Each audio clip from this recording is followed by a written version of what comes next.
This video was brought to you by viewers like you. Consider supporting us on Patreon. Me pissing in the container, they took a picture of that. Wait, they took a picture of your dick pissing into the container? Yeah, absolutely. Were they impressed? USA, Japan, perfect, perfect, perfect. You win. So, hey guys, this is me and Take, and anyway, this is going to be a long, maybe longer than normal video because he just got out of Japanese jail, and before he gets tired of telling the story to everybody, I want him to share the information, because Take is the only other guy here that's, well, he's not American, technically, but he's the only guy who's American, who's the same age as me. We get each other, and it hurt me that he was gone. And so, in order to kind of get payback to the cops, I'm letting him tell his story today to all you guys, so you can know what bullshit you have to go through. Because even though Japan is an amazing, awesome country, there is some extremely fucked up bullshit you guys would know if you've seen my buddy Mark's case up until now. If not, I'll link that down below so you guys can see it. But anyway, enough about talking about that shit. Let's get into Take's story. So, Take, what's up, man? Thanks for letting me film this and get your story out there to the fucking public. Yeah, no problem. Yeah, I wanted to speak about it just so if to anyone who doesn't know or who might ever get in any kind of trouble here in Japan would understand kind of like the general way it's going to flow, at least for the first 20 days of your incarceration. So first off, give us a little background. Like, you know, I'm calling you Takeshi, but you're black and you're speaking perfect English. What? You know, so can you just give us a little background? Yeah. So, originally born in Africa. Dad's Japanese, mom's from Kenya. Lived here in Japan for a little bit when I was a little kid, but moved to the United States when I was about 6. And basically I grew up in California. And it's basically since that time I moved around a little bit, lived a little time in the East Coast, but mostly spent most of my life in California up until probably January of last year, and that's when I came here to Japan. You came back to Japan because you wanted to like kind of get in touch with your roots, right? And you got a Japanese passport, and you're like, fuck it, you know, I'm getting older. Time is now better than nothing, right? Absolutely. All my family on my dad's side, he's the Japanese one, lives here in Japan, and I do have, I used to come here a lot during the summer as a kid, so I have memories from then, and I really wanted to get in touch with them and spend more time with my grandparents or getting older, and also get in touch with my roots, as you said, and try to understand more about Japanese culture. Okay, yeah, so you were only here, like, I met you because you've been at the guest house this whole time, pretty much, and so we've known each other for about, like, I don't know, I guess to say a little bit over 3 months, right? Yeah, that sounds about right. And so now you come off like, what is it, you don't come off like kind of like a Rastafarian, like, oh yeah man, drugs, big titties, bumble you come off like, I like Castlevania, you know? Yeah. You don't come off like one of those druggy McDrugsters, but, so like why, you know, so like when, can you tell us the story, like what happened, why did you get arrested for 20 days, and how did you know, from the beginning to the end, tell us the whole spiel. Absolutely. So, as a Christmas gift, I got sent from Ohio a gift from my mother, which was a Christmas card, and it had also in the envelope a box that had contained joints that were CBD, and the CBD is sold here in Japan. It is. I've seen it at like Don Quixote and stuff. Yeah, so they have CBD here, and so at the time, my mom had to contact me a little earlier, like around this middle of December, asking me about whether or not CBD was legal here. I mentioned, yes, it is. I've seen places, and you can also buy it online. And so she's like, okay, I'm thinking of sending you some CBD. And I was like, that should be fine. So it arrived here, no problems. Did she buy? Sorry to pause that for a second. Did she buy it, or did she? I heard that she just bought it like directly from Amazon, just had it shipped here. She didn't even have any hands touching it or whatever. No. And if that's sensitive, you don't need to say the details here. Well, for no, your the case. box itself, when I received it, was kind of already beat up. It wasn't like a brand spanking new box. So I didn't hear it directly from her, but it seems like she got it from someone else. Like she lives with other people. They probably buy it, and then she's just like, oh, you know, maybe my son would like this or something like that, and so she ended up sending me like secondhand from CBD somebody joints. else. Okay. Because the box was already open, and it was beat up, and it wasn't, you know. But I mean, the stuff that was in there hadn't been touched. It was rolled by the manufacturer. It was, you know. What was the brand of the joints, or the brand of this? Do you remember? Yeah, it's a Lowell Smokes was the brand. Lowell Smokes, yeah. Yeah, you can look it up online. It pops up like that. So you got those in the mail, and then what happened? How did the cops grab you or whatever? Where and when did they grab you? So, me and a friend, we went to Roppongi to meet up with some girls that he was talking to, just to go out and have like a good night, go dance at a club or whatever. And we got to Roppongi, got off the train, crossed the road. We stopped at the convenience store across the road so that he could make a phone call to see where these girls were at. Yeah. And during that, I was just kind of standing around waiting for him to finish his phone call. And then all of a sudden, across the street, comes running a cop saying, "Oh, hey, you guys there? Like, we need to check your pockets. We need to check your bag." For no reason at all. Just because they saw us. Hey, black guy. Yeah. Okay. Foreigner, black guy, you know, Yeah. two guys with dreads. I don't know what they could have been thought, but they just saw two people there, and they needed to check them out. So, at the time, I completely had forgotten that I had put that stuff in my bag because I just leave it. I got the stuff, I put it in my bag, didn't think twice about it. And I always carry my bag wherever I go anyway, so I just grabbed the bag and left without really looking what was inside my bag. Yeah. And me, I was like, oh yeah, sure, no problem. You know, I'm not causing a scene. I was like, okay, you're doing a good job. Like, you can check my bag. And as they were checking my bag, I realized, oh shit, I have this stuff in there. But, you know, it's CBD. They sell it here. I thought, sure, they'll see it. They'll see it's CBD. I'll be fine. Yeah. So they pulled it out and was like, you know, what is this? I explained it.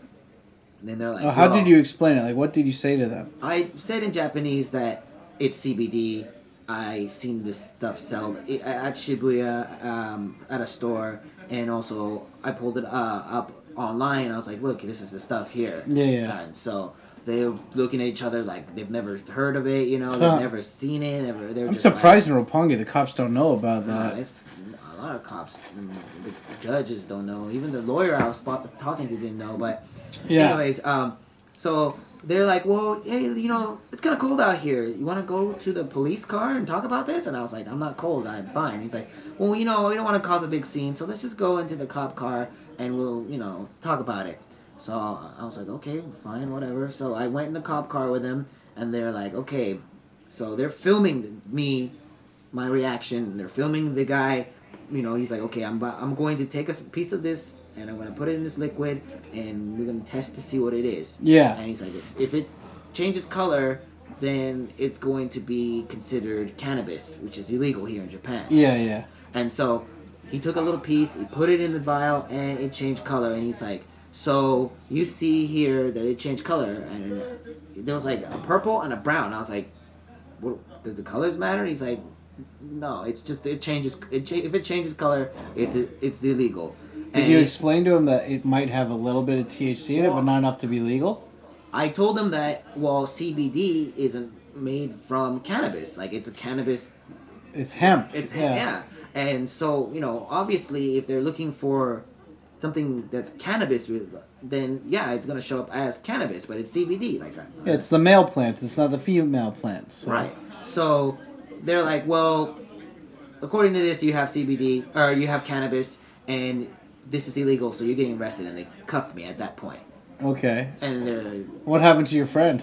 Well, my friend, when I look back, he was sitting on the curb, and they were talking to him, but I didn't hear what they were saying to him. They just flipped on their siren, and they, you know, went to the police station, which was only like a block away. So there was no reason for them to turn on the siren and like drive like a bat out of hell when it wasn't an emergency. Yeah, it's like literally like right down the street from the train. Oh, wow. Yeah. So we get there, and so they take me to the detective's office, and he's obviously he starts going over the list of like this, the things that I have in my bag, and so they wrote down a list of exactly everything that was in your bag. Absolutely, they wrote down everything, to the clothes that I'm wearing, to the stuff that's in my bag, and then they try to ask, like, you didn't, of course you must have known this was illegal, but I was like, no, like, why would I just willingly just sit there and just give this to you and say, hey, go check this out, if I thought it was an illegal substance that I had. And they're like, okay, well, we're gonna test your piss. So and were you like, good? Yeah, do it. I was just like, yeah, okay, if you're gonna do it, then you're gonna do it. So they took me to the bathroom, and they took a picture of me opening the container and handing it to me, and then me pissing in the container. They took a picture of that. Wait, they took a picture of your dick pissing into the container? Yeah, absolutely. Were they impressed? I hope so. I hope so. I hope they were. I hope that's what they got. Did you kind of give them like a Dumb and Dumber, like Jim Carrey kind of smirk, like when he's peeing in the bottles? Where are you, a camel? I was kind of like nervous, so I wasn't really like in this like, oh, maybe I fuck with them a little bit, but so. After I pissed, they're like, okay, hold it up so we can take a picture. You got a fucking Kodak moment with your piss. Yeah, it's like, hey, I have pee in my hand, and it's mine. I made this, Mom. This is me. I did this. And they took a picture of me throwing away the trash and shit, and like... It's a good thing that they showed the picture of you throwing away the trash. I wouldn't have believed that you threw away the trash unless they had Not only did they take a picture it. of me throwing away the trash, they took a picture of the trash in the trash can, like... For a country that forces confessions, it's surprising how detail-oriented they are for all the evidence. Yeah. Anyway, so they made you take the piss test, and were they able to test it right there, or what happened? Yeah, so they took me back to where the detective was. Yeah. And they have this, like, little white strip thing that they poured a little bit of the piss on. And it had cocaine, MDMA, heroin, and cannabis. And once they pour the piss on there, if it has 2 lines pop up, then it's clean, and if it has 1 line, then it's dirty. You're pregnant. Yeah. Okay. So, but I passed everything. Oh, you passed it. Yeah, I completely passed everything. So you weren't smoking marijuana. I was clean. Were they stumped? They're like, did they have a Scooby Doo moment for a second? Yeah, because it's funny because like the marijuana one barely passed. It was like, they were like, oh, it's kind of clear, but then the guy was like, yeah, but there's a line there, and they're like, Did you tell them to test it again or something? Or? No, because they said it passed. I was just like, it passed. Okay, good, yeah. It's good to golden. go, Yeah. And so they're like, okay, well, we're gonna still have to take whatever you had and send it to the lab. Yeah. So they took my mugshot, they took my fingerprints, they swapped my mouth for DNA just in case I go missing or something, is what they said, and I agreed to this. They didn't force me to do it. Yeah. Took my shoe print, and I was just like, and then they are taking pictures of all the stuff. They pulled all my stuff and they laid it on the floor. Yeah. And then the cop put his cigarettes in my bag where that the weed was, and they're taking pictures of his cigarettes in my bag to show like that's where they found what I had.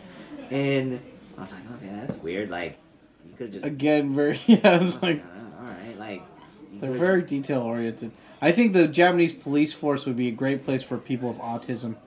Yeah, they seem like they would love the routine and the structure. Okay, so they recreated your bag. Okay. Yeah. Okay. So then once the whole song and dance was over, they took me upstairs and made me take off all my clothes.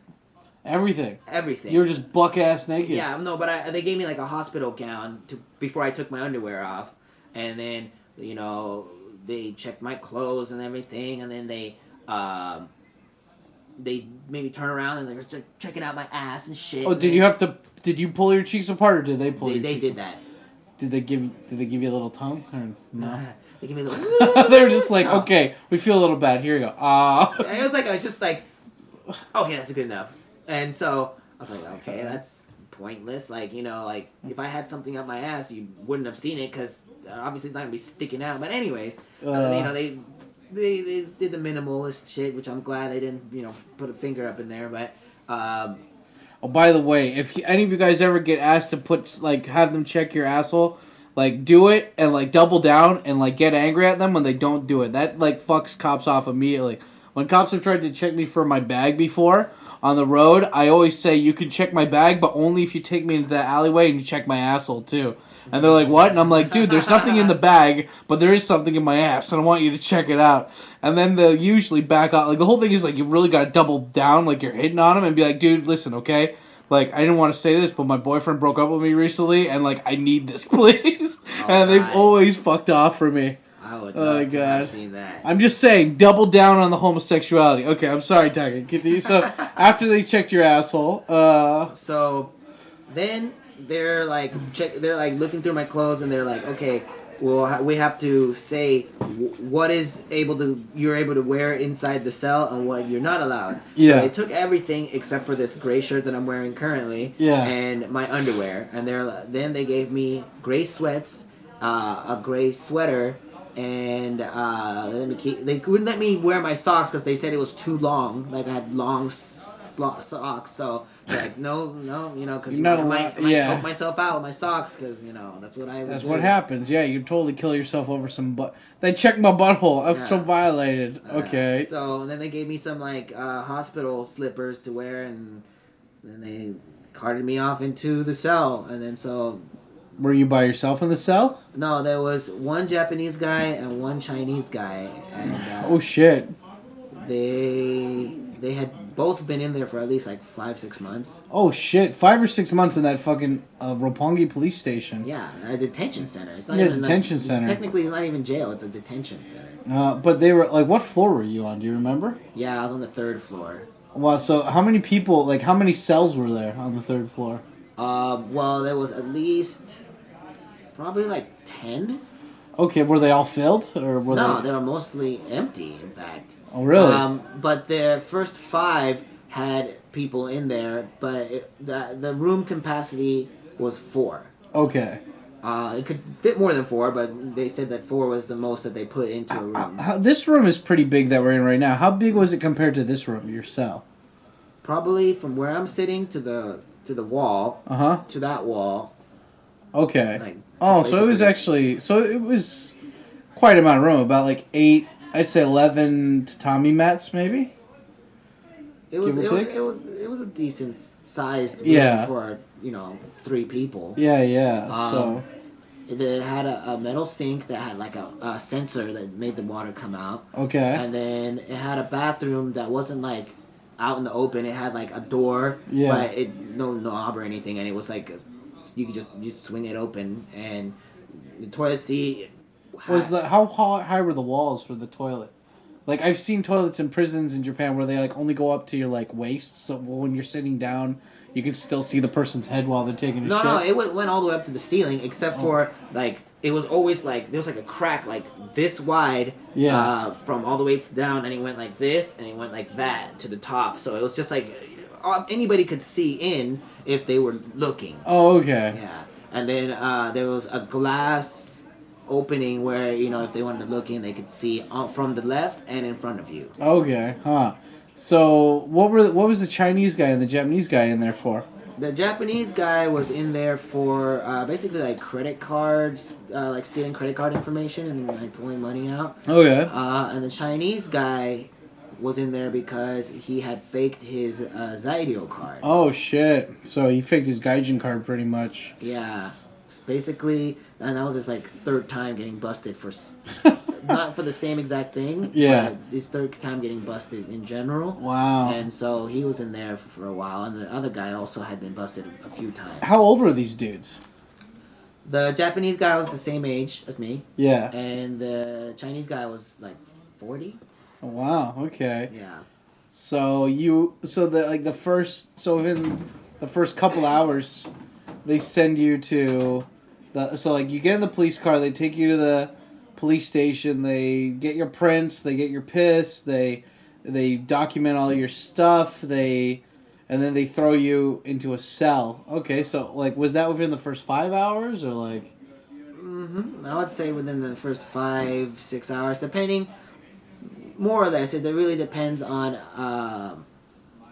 what your case is. If you there was another guy that came in later who went and turned himself in basically, and his stuff took longer because he had more stuff they had to check in. And, What was he checking himself in for? Well, his story was that they tried to get him on the day which was like a month prior. Yeah. And he didn't have anything on him, but they wanted him to submit a piss test. So he wanted to. Hey, Sugi, we're in the middle of talking. Sorry? We're in the middle of filming something. Yeah. So they asked him to come in, and he's like, "Well, let me talk to my lawyer." And his lawyer gave him bad advice and said, "Yeah, go for it," What an idiot. So he went in, thinking, "Well, this guy is a well-to-do guy.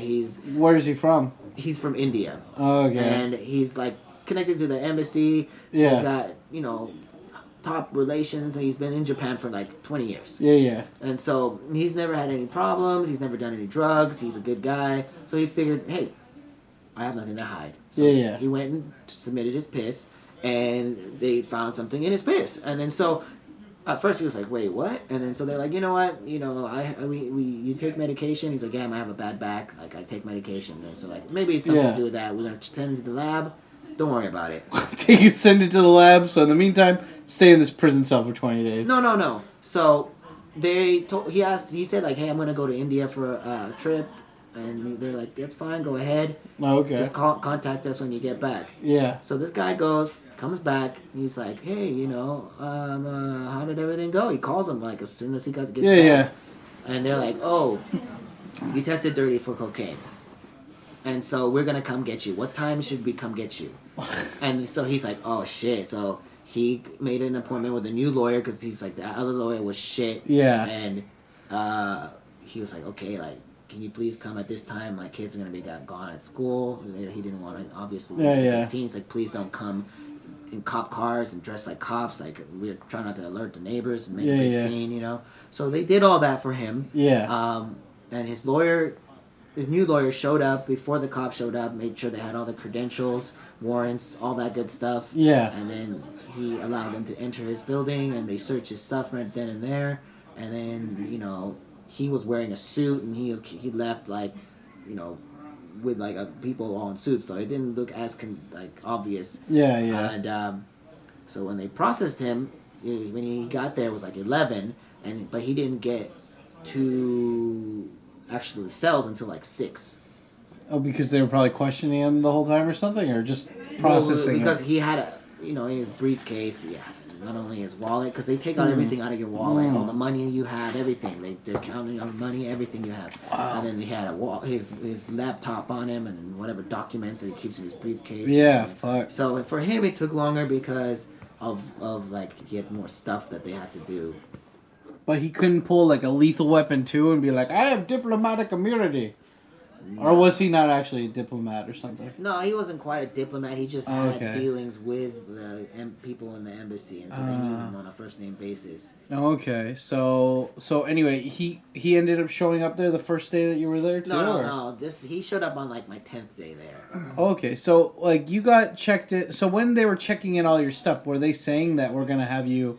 Like, did they tell you before they checked any of this stuff that it's like we're gonna have you stay here, like for a while? No. So they don't know what's gonna happen to you.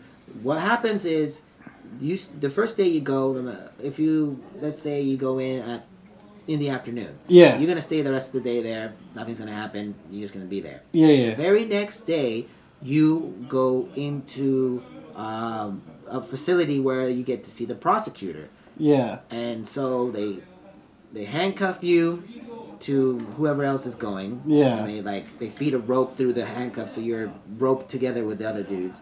So this was the second day after you were put in jail? Technically. Okay, yeah. So second day after jail. Wait, before you explain that, so were you, at this time, were you thinking like, oh, this is going to be over really quickly? Or you're like, oh, fuck, I might be in here for a couple weeks? Honestly, I didn't know what was going to happen to me. I was just like, tired because I had gone in at like 2, 3 o'clock in the morning, and they didn't like put me in the cell till like, let's say 6:20, and then morning roll call is at 6:30. Oh wow. So I didn't get a chance to actually go sleep or anything.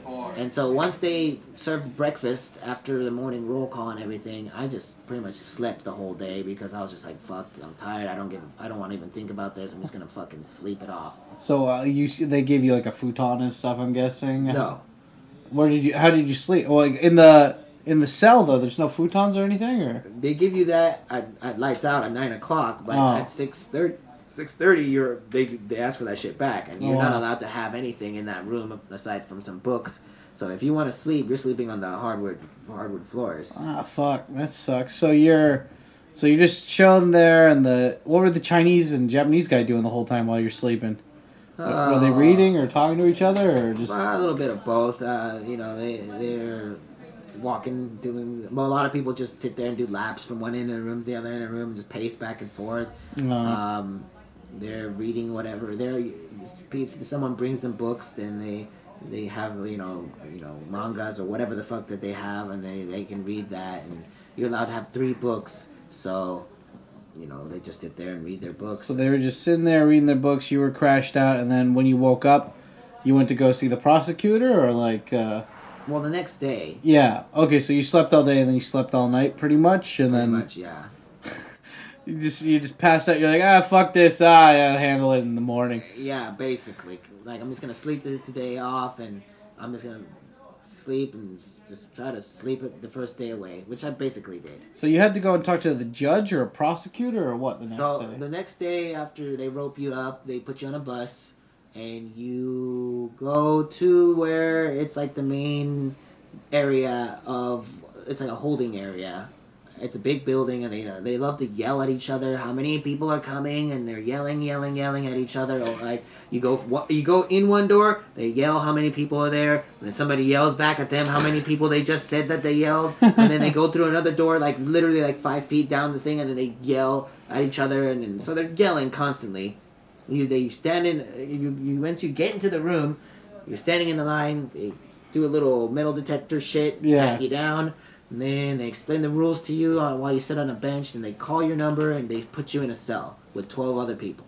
Okay, so how were all these other 12 people, were they like mostly Japanese, mostly foreigners? Mostly Japanese. Okay, wow. So did any of them ask you why you were there? You're not allowed to talk.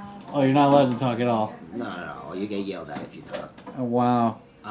You just sit there quiet in handcuffs for like basically 8 hours. What happens if you talk? Do you think they like beat you or something, or? Well, basically they say if you talk, you're basically delaying their job, which basically means that you're fucking everybody from going back earlier. Okay, so everyone's gonna get. So they like use group bullying techniques and. Yeah, so you're gonna piss everybody. You're gonna make everybody else late, which is gonna piss everybody off. So don't do it for everyone's sake. So you ended up going to talk to the judge or prosecutor first. Prosecutor first. First day prosecutor. He isn't the prosecutor on your case. He's just some guy. Yeah. And he just asks what happened, and you explain it, and then he reads it back to you. He's like, "Is this correct?" And you say, if you agree, then you sign your name and you fingerprint it, and then that's it. Okay, but like he had to write down everything and then basically transcribe what you said, and then There's a translator if you need one. okay. But were you able to like confirm that he didn't add any extra juicy bits saying that you admitted to something or whatever? I can't. I already. He writes down what you say, basically word for word. But if he has any side notes, he's not going to tell you. Okay, that son of a bitch. So he has his own opinion. Of course, his opinion is, I recommend we detain this guy. Yeah. Well, he's not going to tell you that. You're going to find out once you get back to your cell. Did at any point were you able to call anyone? Nope. Like with not a lawyer, not a friend, not a family member, not nobody. Wow. So you could So but did you ask if you could call somebody? Yeah, they said you're not allowed a phone call yet. Wow. So did you ask when am I allowed a phone call or anything, or when did they say you're allowed a phone call? So the next day, you go to the same place, but then the people that are on their second day, they get roped up and they go on a bus again to like another area in the same, premises. Yeah. And you go to the courthouse and you sit in another room and you wait, and they put on a DVD of what's gonna happen to you. And it's funny because the DVD, even though it's completely in Japanese, the reenactment is of a Chinese guy spoken to, but they have everything dubbed. What the? It's facts, in Japan. Hashtag Japan.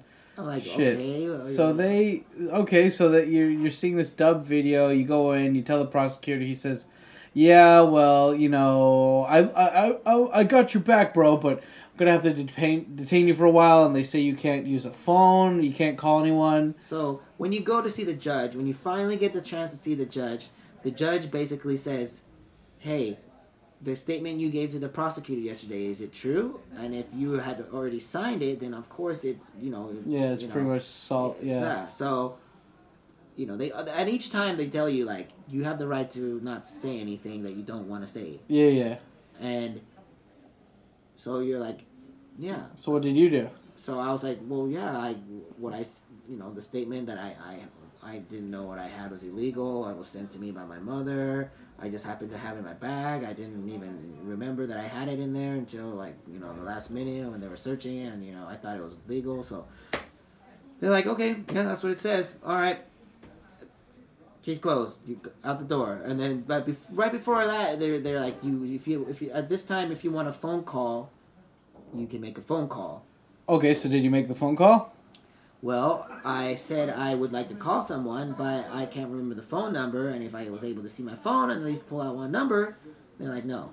You have to remember it by heart, or you don't. Wait, you couldn't. The cop couldn't just open it up for you, and you say search Suzuki-san, and just nope. He can just tell you the number, so you can type it in. You have to remember the number by heart, or you get no call. What's the reasoning for that? Or is it just because they're afraid you're gonna check your phone or set up like you said, if they can because at the question when they turn when you first get in there, they have to access your phone, so you have to tell them the passcode for your phone so they can get into your phone. Oh, you have to tell them that? You have to tell what them. If you don't tell them that?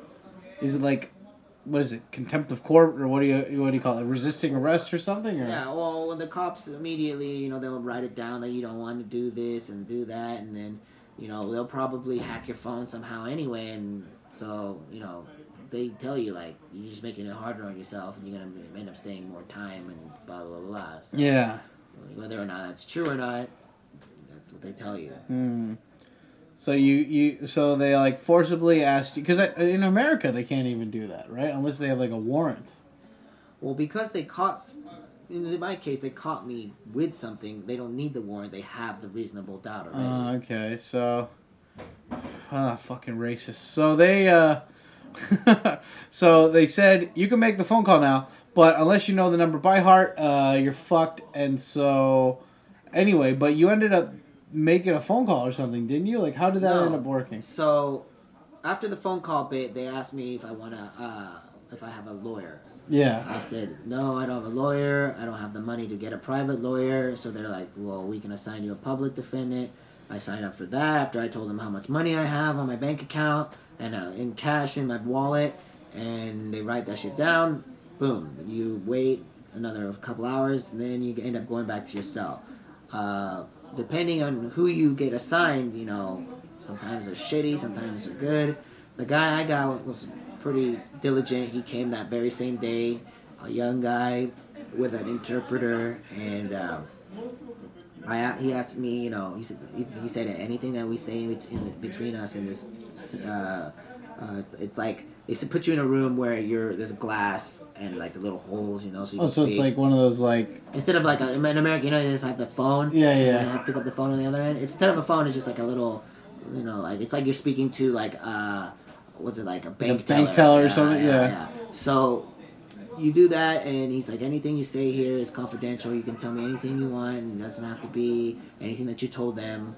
But I won't tell anything. And so I asked, he's like, is there anything that you want me to do or anything? And I was like, hey, can you please contact my aunt to say, hey, you know, this has happened. I'm okay. This is what's going on with me. Yeah. And he said if the phone is here at the police station, he can probably get that done. But Okay. if they have it in evidence, Ah. then he's like, I don't know. I don't think that can be done.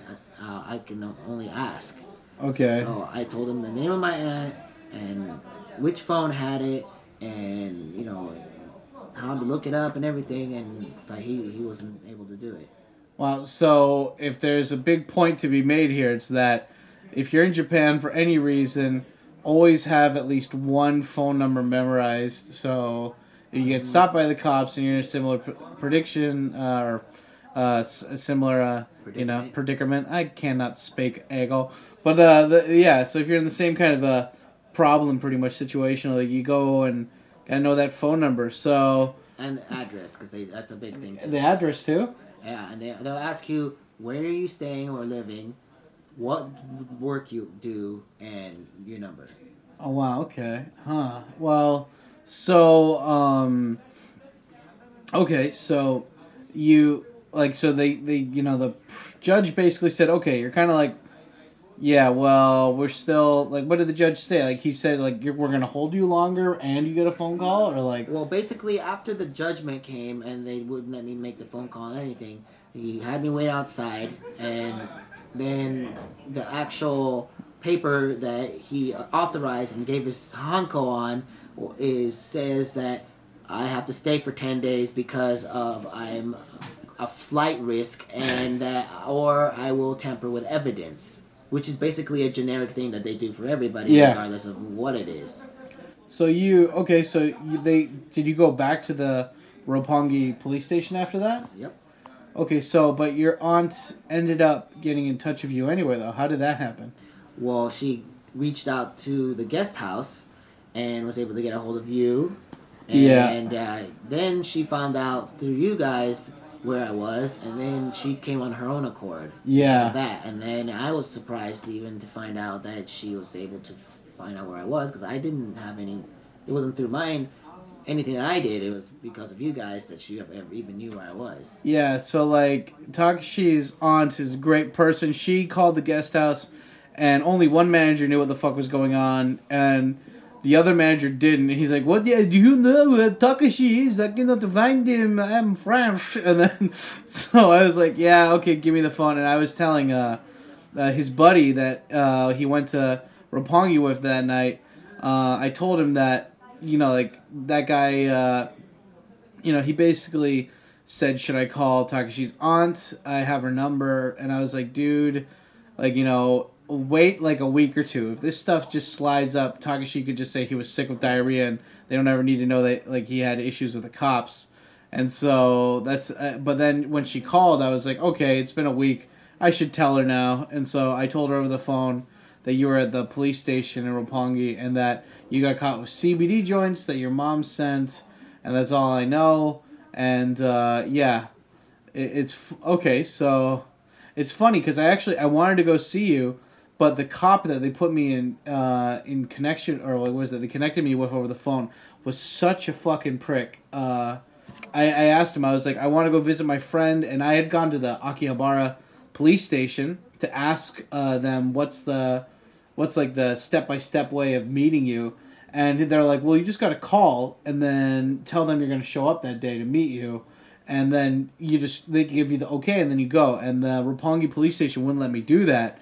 And like I called them and I was like, I want to set up an appointment to meet my friend. He's in the holding cell right there. And he said, there's no appointments. I was like, well, no, I'm gonna go today to see him. He's like, you can't do that. You gotta just show up.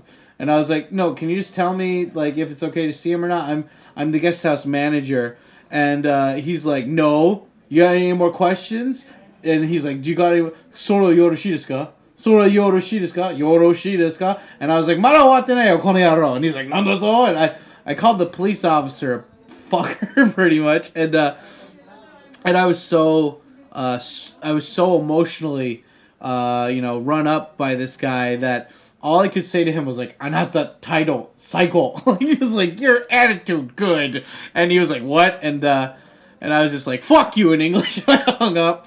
But then I called back afterwards and I played the victim card and I was like, I was just connected to this police officer, and I've been living in Japan for 13 years, and I try to speak Japanese really hard every day, and I study really hard, and this guy made really fun of me. I think his name was like Takayama or something, but I remembered his name at the time, and I was just like, Mr. Takayama was very mean to me. I'm pretty sure you record every fucking phone call this is, so please go back and review it. He was so mean, and every cop I've met up until now has been so nice, and I can't believe he gave me such a bad image of the police. And they were like, oh, that fucker. So, I don't know if he got in trouble, but that made me feel better for that. I never heard anything about that. Yeah, well, fuck that guy. Fuck Takayama at the Roppongi Police Station. But, so you were in there for like about a week then, and so how long were you in there total? 20 days. 20 days, so a little bit under 3 weeks. So your aunt, she obviously came to see you. Did Daisuke and anybody else come to see you? No, the first person that comes to see me was my aunt, my uncle. Yeah. And then, I just explained to them what happened. And then so my uncle's like, hey, I have some friends that are also lawyers that are pretty, know about this kind of stuff. And if anything happens, like, they can, like, rely on their connections to just basically get more information. But I told him I have a public defender, and he's, been pretty diligent, and he told me that basically that as long as I claim that I didn't know, that they can't basically charge me with anything because I didn't know. Yeah, you didn't know. So, fun fact, even if you did come, we wouldn't be able to speak in English. I knew that from the last time I went to try to see that's not the first time I had to go to jail to see somebody, so I knew we'd have to speak Japanese. But you speak Japanese, so it's fine, but yeah, I guess I really... Another thing, though, is if you can buy a paper... Yeah. To write notes and give to your lawyer, but you can't give those notes to your lawyer if it's not in Japanese. Oh, really? And that's another thing. But if you have a person from the embassy come and see you, you can speak in whatever language you want. Oh, really? But you only have a Japanese passport, right? Well, in my case, obviously, there's nobody from the embassy coming to see me. Yeah. But so that's okay. Well, keep that in mind, guys. If you want to take notes to give to your lawyer, but you don't speak Japanese, get somebody from your embassy to come down, and you can talk to them in that language. And okay. So Taki, you were in there for about. So what happens after the 2-week mark, or are you getting anxious? Are you getting worried? Or are you just cool like a cucumber? Well, cucumber. It's 10 days. Yeah. And then on the 10th day, they decide what they're going to do with your case. So before that, you see the prosecutor one more time, and you see the cops one more time. Yeah. And then they say, well, you know what? We still have more things we need to look. Those sons of bitches. Whether or not they do, doesn't matter. They just say that just so they can drag their ass. And so they give you another 10 days. Those motherfuckers. Yeah. And within those 10 days, there's another visit to the cops and another visit to the prosecutor. Again. Were they interrogating you at all throughout all this, or were they just kind of waiting for the test results to come back? Well, before the first 10 days, I did see the cops. They basically asked me the same questions that the first cop, when I first got there, asked me, and the prosecutor asked me. So I said the same thing, and he, tried to word things a little differently, but I was like, look, I don't know how many times you want me to say the same thing over again. Like, I'm telling you the truth, so, and because my piss is clean, they couldn't really say, like, oh, no, you do drugs. But you do the drugs. I said, I never smoked weed, I never did it, I don't know why my mom... Oh, wait, yeah, continue. So I just basically said, like, I have no idea why she sent this to me. I'm not even interested in this stuff.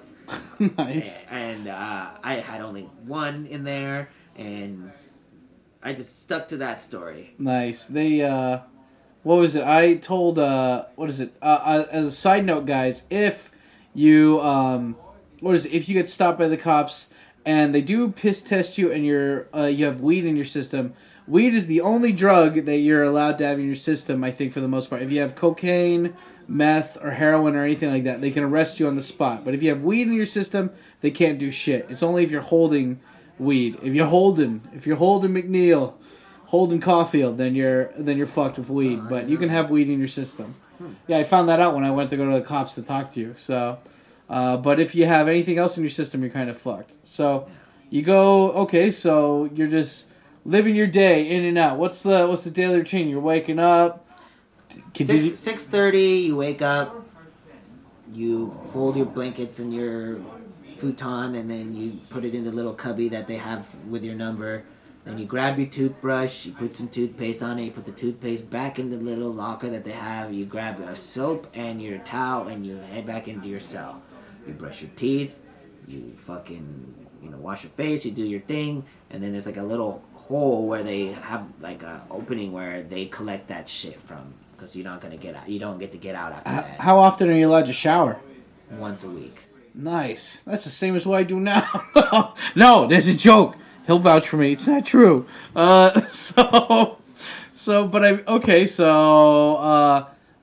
Okay, so when you were shitting, like, nobody was weird and, like, looking in? No. I mean, those guys are having their own problems in their heads, so... Did you jerk off at all while you were in the jail cell? Oh, yeah, absolutely. Fuck yeah. I mean, like, openly, like, in front of everyone. Spread eagle and, like, making eye contact. You were more discreet about it. A secret agent. I'm like a jerk-off shinobi over here. You weren't trying to assert dominance or anything.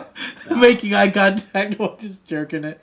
That's... that would be my first move. Yeah, to jail, I can see you doing that. Yeah. I need to assert dominance. I need to be the alpha male in this room. So wait. So you're okay. So you're just living in and out. Were you worried at all about like any of your stuff? Like your stuff's here and stuff. And I made sure the first thing that me and Brian talked about, which is Brian is his other friend that's here, is that we were like, we're gonna make sure Takeshi's stuff is fine. And that even if he can't pay his rent, like we were gonna like split your stuff up, or he was just gonna hold on to it and make sure that you were fine. That Brian was gonna help like watch my stuff. I didn't know at the time that it meant after if I had not come back on the before rent. But I basically I was worried about that, and I asked her to if anything to pay the rent, and I'll just pay her back. Yeah. But she said like Brian said not to worry, and that that you guys would watch out for my stuff. Yeah. So I was like, okay, at least like that was one thing that I didn't have to really worry about as far as like what's gonna happen to my stuff and whether or not I could come back here. I was kind of like worried about that. But it seemed like they were okay with TkyoSam, so I was just kind of like, okay, I should be okay coming back. Oh yeah, of course, man, of course. Funny it is, they kicked him out though. Well, no, they were gonna let him stay. It was the court ruling told him that he couldn't be here anymore. Oh really? Yeah, Utaka-san would have said, no, he couldn't have been here because the cops came in here without a warrant, and Utaka-san got pissed off about that because they just came in and they were just checking everyone's shit. But no, TkyoSam, like one of the conditions of him being released. In case you guys don't know, TkyoSam was this old guy who was smoking weed all the time here, who got busted for being arrested for like the 5th time, and he had to go to jail or rehabilitation for like 2 months. And then he came back here. He brought the cops here, too. Yeah, he brought the cops here. So, but anyway, that guy can't live here anymore. That was one of his conditions of bail or releasement, is that he has to find his own place. He can't be in a guest house anymore. Because it's just too easy to hide sketch shit here. Yeah. But, so, yeah, you're only worried about your stuff, pretty much. I mean, obviously, I can't get deported. Yeah. So I was like, whatever about that. And I was worried about, my working situation, but I figured, I'm kind of like at a part-time thing, so... Move that heater. Yeah, okay. The Uber Eats, I can do that anytime, that's fine. Yeah. And then my other job was kind of like still in the works of like figuring out when the next schedule is coming up, so I was just like, hopefully they don't call me and... I'm not there, but it turned out like on the 27th they did try to, invite me to start a project, but I couldn't make it. But it was only a few days after Yeah. So I just said something came up, and they're like, "Oh, it's good to hear from you. Sorry you couldn't make it. Just like update your schedule, and we'll get you in the next one." Okay, yeah, so it wasn't that big a deal of work or whatever, and you were lucky to be in a situation where you live with friends that could get your back. So what, but so they gave you first like a couple days, then it's like 10 days, and then another 10 days. So, were you under any impression that you were going to get released when you got released, or were you like, what the fuck? Like, what? I'm getting Well, released? you see, the most they can keep you is 20 days, unless they can either A, pull up another charge and keep you for another 20 days, or B, they find you guilty, and then you either go to trial, or no, they find you guilty, and they say, okay, your sentence is, let's say, 3 months. Yeah. Then it's 3 months from the day you go in, so you already completed about a month, so then you have, this amount of time.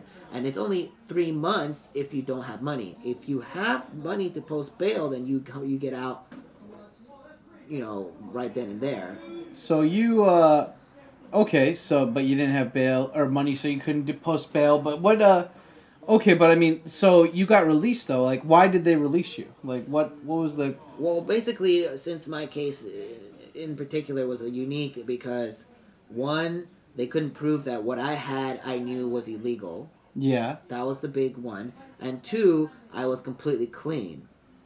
Okay, so you didn't have any drugs in your system, and they couldn't prove that you actually knew that was illegal. Because, guys, I had to figure this out, and it's funny because they don't have this written anywhere online clearly, and even the police didn't know about this when I went to go talk to them at 2 different police stations. And apparently, hemp, the male plant, because with marijuana, there's the male plant, and then there's the female plant, and the male plant it doesn't have any THC in it, and that's what they make like hemp and shit out of, right?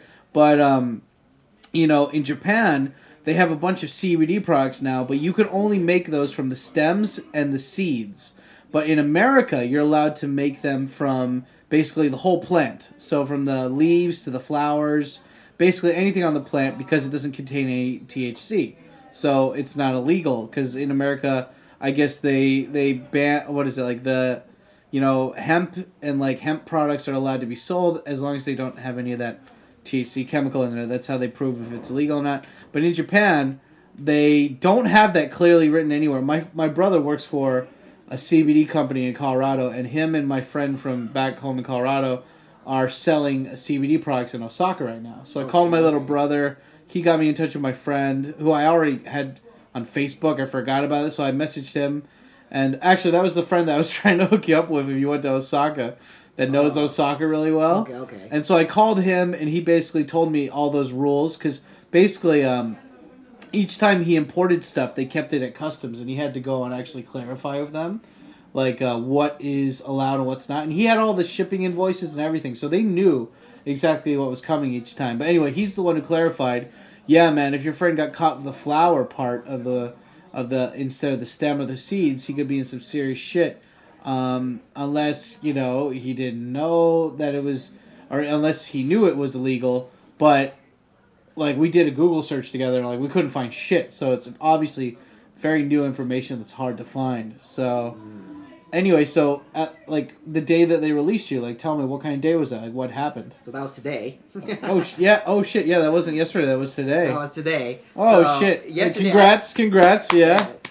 There you go. Yesterday, I had to go to the prosecutors again, and he tried one last time to be like, "Are you sure you didn't know you smoked that? And then you sure you didn't smoke it? And you sure that you didn't know that it was illegal?" And I stuck to my story, and so, he's just like, "Okay, well," and he wrote down my statement, and then he let me go. He didn't say anything. Yeah. And when I got back to the holding place, they were like, they usually tell you like, "Oh, you're gonna stay for another 10 days," or "Oh, you got indicted," or whatever. But they didn't say anything, and they're like, Yeah. "Oh, we don't know. The prosecutor hasn't said what happened."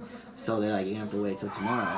And then the next day, today, basically, I didn't know anything. I was just sitting there waiting until the moment I was released. They're like, "Hey, you're getting released." You're going home, buddy. Yeah, and I was just Who's like, going home? You're going home, yeah. and I was just like, "Is this really happening?" Like, "Oh my god, yes!" And then so they, for the first time, I walked out of there without handcuffs on, and they took me into this room where all my stuff was, and they're like, "Go ahead and put on your normal clothes," and I got my shit, and they, made me look at all the stuff, and because they write down meticulously like all the stuff they have of yours, Yeah. and so they make sure they give everything back. Yeah.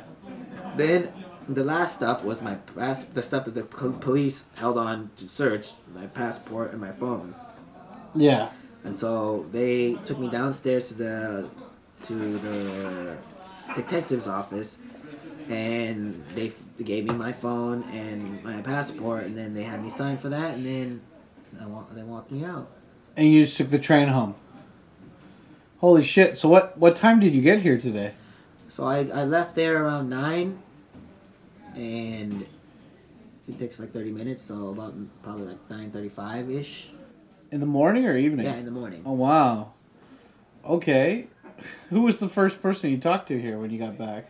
It was Nicholas. Oh shit! Nice. Chili, Nicholas? Yeah. Okay. Wow. Yeah. So, goddamn. Yeah. I bet everyone was really surprised to see you. He didn't. He was like, "Where'd you go?" He didn't even know. Yeah, well, he's been busy with his own thing, and he hasn't been around lately, I guess, either. So he just was like, "Oh," but then I told him what happened. He's like, "Oh shit." Yeah. Brian told me not to spread what happened, but I was like, well, as soon as Takeshi comes back, he's gonna tell everyone anyway. So it's not like no one's gonna know what's gonna happen. But yeah, I tried not to tell that many people. I told Brandon. Yeah, there was a few people as soon as I got back. They're like, "Oh, Yeah. oh, welcome back," you know. Yeah. Of course, Nina, she knew. Kosei knew. Soichiro knew. Oh yeah, I told so. Yeah, he did. He said that he doesn't know very well. I still have to talk to him because he wants to like hear a little more in detail what happened. But he basically knew. Jasmine knew. Of course, Brandon. So wait, so who aside from people who knew, like what? So like I don't know. How did you feel? Like how did you feel like coming back? You're like, oh shit! Well, as soon as I stepped foot outside, I was like, "Oh my god, I'm outside!" yay! I'm like, air. This is. I felt like it was like I was walking into a dream because I was having these vivid dreams every fucking night, and I just felt like I was like in a dream, and I was just like, "Holy shit! Like, is this real? Like."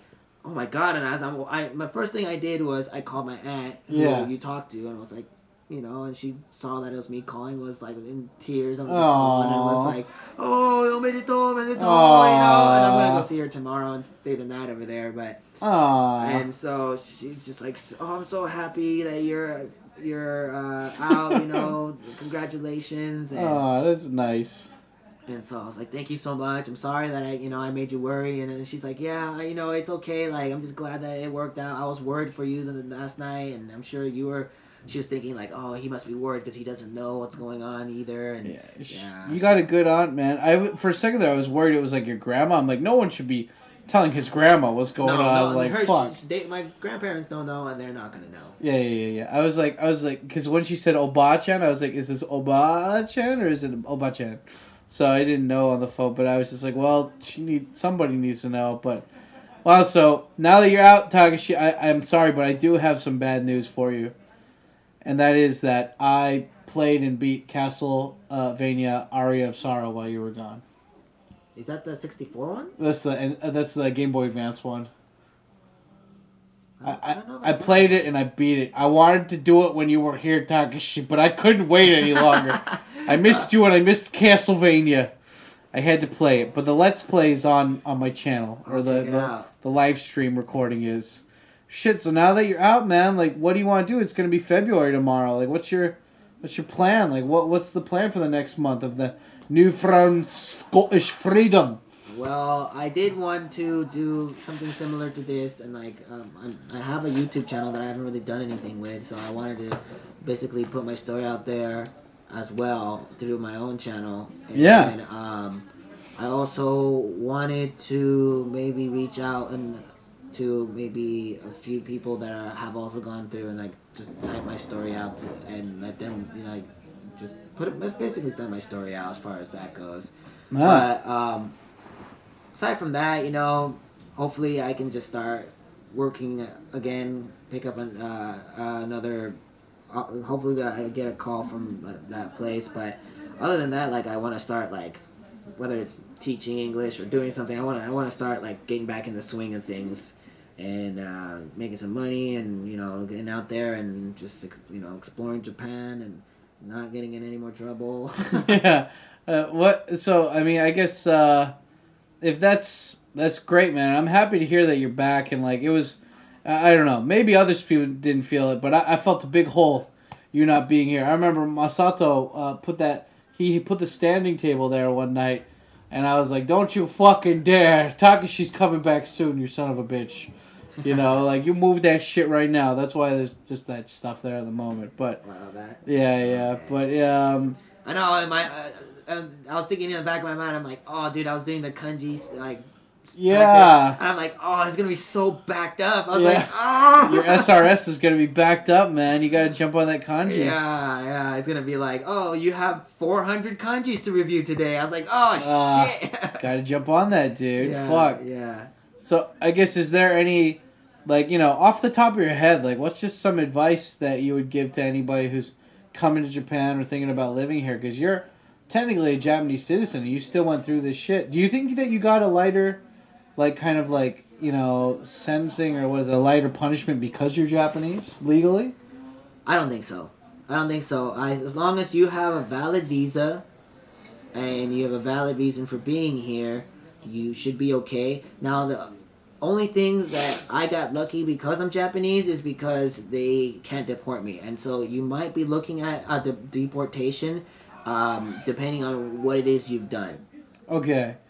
And so, also, if you want to talk to your lawyer to have them do anything for you when they come to see you, you have to, unless you have somebody from the embassy there, you have to write down what you want them to do in Japanese. Wait, if you don't know Japanese, how does that work then? You can ask the translator to write it down for you, or?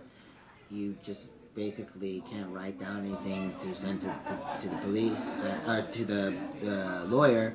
But you can talk to him, and he can write down stuff while you're talking to him. Through the interpreter, Okay. So, but you must make sure that when you ask to contact your lawyer, yeah. that you sign a piece of paper saying that you asked to contact your lawyer. Because if they just say, "Yeah, we'll contact your lawyer," Yeah. they won't. They'll say they will, but they won't do it. Okay, so you got to make sure everything gets down in writing, pretty much. Yeah, anything you do is they have to write and you fingerprint, and then it becomes official, and then they should do it. Okay, so, I guess I don't know.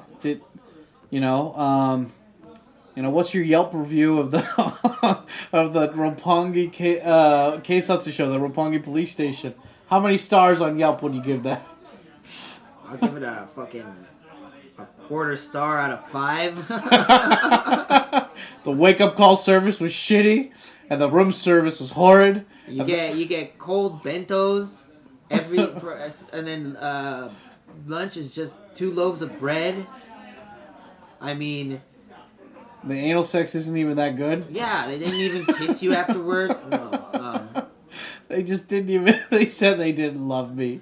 They say they wake you up. At 8:00 they have undo time, which basically is just you going and using a shaver and nail clippers. Wow, and you only get to shower once a week. And you only get to shower once a week. You do your laundry once a week. No Castlevania. No anything. You're not allowed to have books until 8. You're not allowed to have your notepad or anything until 10.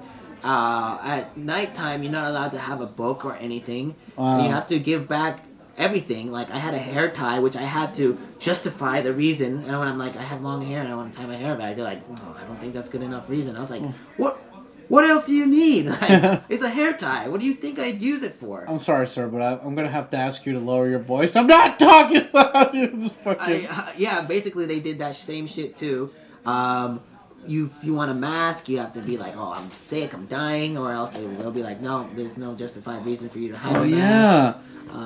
Yeah. Okay. And lunchtime, you know, you get to listen to the news, but it's always biased Japanese news and in Japanese.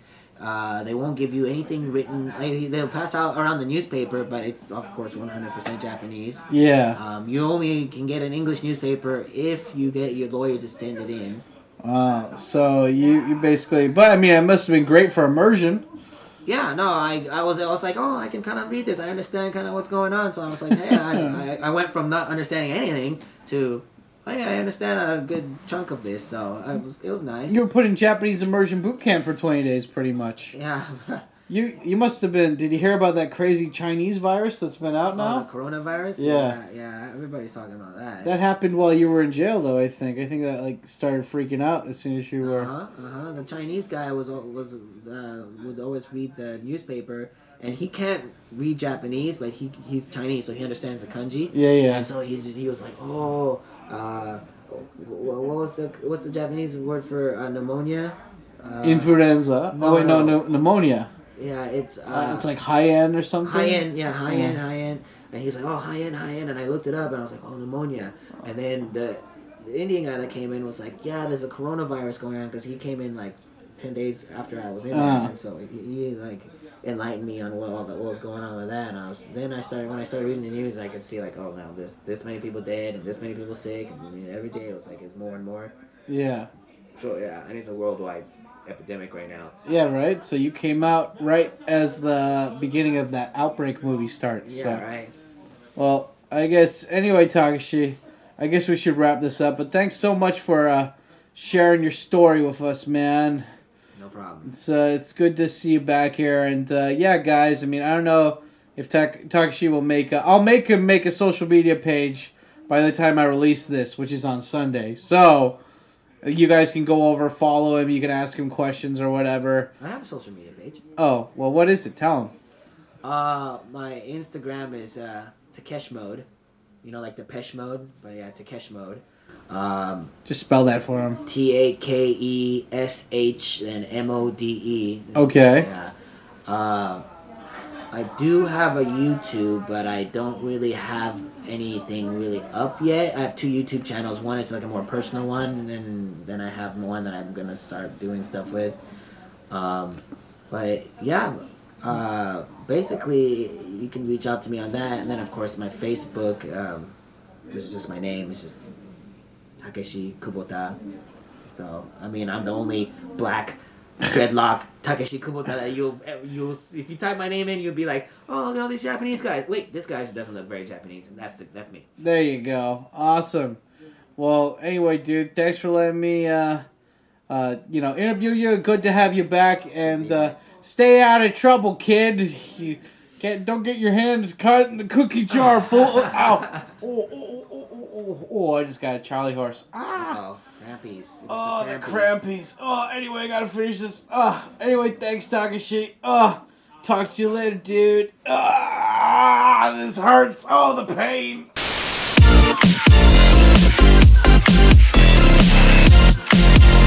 Yo, thank you guys so much for checking out my video today. If you guys enjoyed this, make sure to go over and check out the video series I did on my buddy Mark, who also spent time in Japanese jail.